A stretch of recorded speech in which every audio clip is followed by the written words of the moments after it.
So I just watched Godzilla vs. Kong, and it was pretty okay. The action scenes were fun and somewhat creative, but the story and writing were just plain bad. So much of the story seems so rushed and crammed in that it gives none of the characters room to breathe. Except for Kong. He definitely has the most character focus. This was basically a King Kong movie with Godzilla showing up every now and then, just to fuck shit up. That's not a complaint though. Godzilla by design is supposed to be like that, and I really appreciate the fact that Kong has a character arc. What I don't appreciate is the stupid fucking storyline with Millie Bobby Brown and that kid from New Zealand. I watched the last Godzilla movie not even a month ago, but I can't recall anything from that movie except that Mothra shows up, Millie Bobby Brown makes that stupid fucking face the entire movie, and Vera Farmiga is still very attractive. I didn't even remember that she died until a character in Godzilla vs. Kong says it.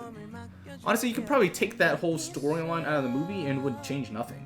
Well, okay, except for spoilers, that Mechagodzilla fight that happens. Which is kind of redundant, unnecessary, but it's pretty fucking cool, so I'll shut up. The movie also just makes some ridiculous leaps in logic. Like, they open up with the Kong lady straight out saying that if Kong escapes, then Godzilla and him will have to fight to be the alpha. Like, how the fuck do you know that? If it's like a logical prediction that you've gotten, like, that's one thing. But if it's like, how did the fuck? One eternity later. How the fuck do they know that? If it was a logical prediction, that would be fine. Like, you know, if they had to make a guess, a hypothesis. But they say it like it's fact. And they do that so many times throughout this movie, throughout this franchise. It's frustrating. The characters don't need to understand Godzilla's motivation.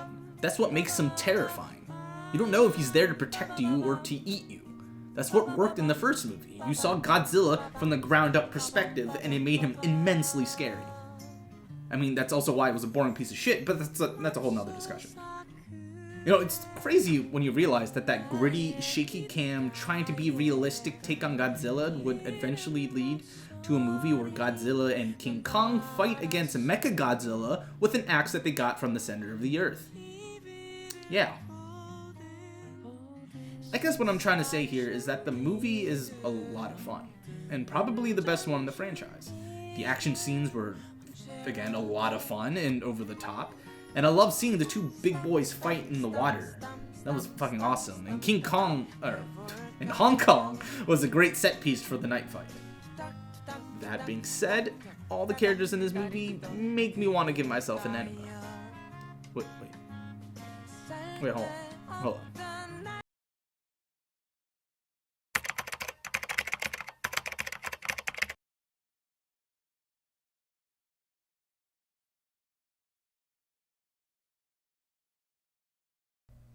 Never mind.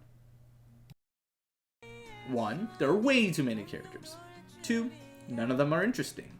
3. None of them are given enough time to establish them, so I don't really care if any of them dies. And 4. The villain's daughter was an absolute pointless character. She served zero purpose to the story. You could have replaced her with a nameless grunt and the movie would have not changed. Her being the big bad's daughter affected nothing except, I guess, how attractive the actress who plays her would be. So to sum it all up, the movie is fun, but stupid. The action scenes are, again, fun, but the characters are dumb and blander than rice on toast.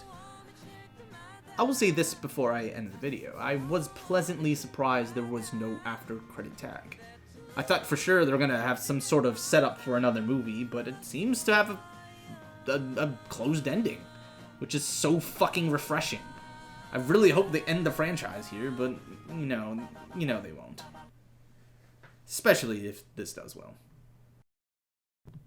Oh yeah, I forgot to mention, you also bring a little girl to a fucking dangerous expedition. What the fuck?